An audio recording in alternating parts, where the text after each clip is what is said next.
Hello everyone and welcome back to Cooking with Angel. Today we are going to make pad thai. Alright, we're gonna go ahead and gather all of our ingredients for our pad thai. So, it's looks like a lot of ingredients. We have about 12 items that go into this, but it's a pretty fast dish. It cooks fast because we cook at a high temperature.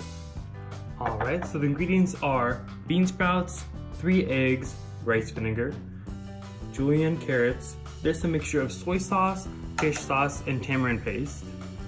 Our deveined and peeled shrimp, soft tofu, canola oil, sugar, red pepper flakes, and our toppings are crushed peanuts and scallions. Alright, now pad thai is what I like to call a one-pan recipe, because all we gotta do is use our one pan, which is actually just a wok, to cook absolutely everything in. So we're gonna go ahead and start off with our shrimp and our tofu, and we're gonna heat it up to a very high heat, almost where you can see all the smoke lifting off the oil. All right, we just took this off the heat.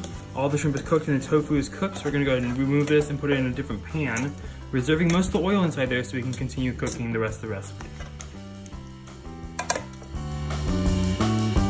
All right, now that I removed the shrimp and the tofu, I'm gonna go ahead and put this back on the heat, let it warm back up, and I'm gonna cook the carrots and the bean sprouts. All right, we've gone ahead and cooked our bean sprouts and our carrots. We want them still a little bit of bite to them, so don't cook them too much.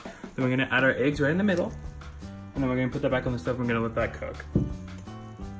While we finish up the cooking process of the eggs, I'm gonna go ahead and mix in our sugar, our rice vinegar,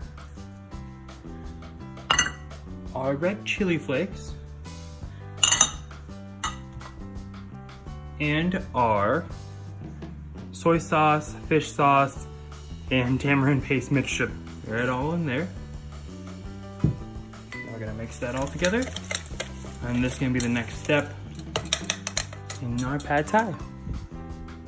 All right, now that the eggs are done cooking, we're gonna go ahead and add in our seasoned mixture right here of the tofu, shrimp, and all the other seasonings we got in there. And then we're gonna add our chilled rice noodles in there. And then we're just gonna mix this all up and we're gonna finish cooking this. All right, now that's the finished product. There you go. Look at that pad thai. It's got everything on there. I already put in the peanuts and the scallions, and I'm gonna put in my favorite sauce. We got some sriracha sauce right here. Sprinkle a little bit of that on top. And there you go. We have a beautiful plate of pad thai.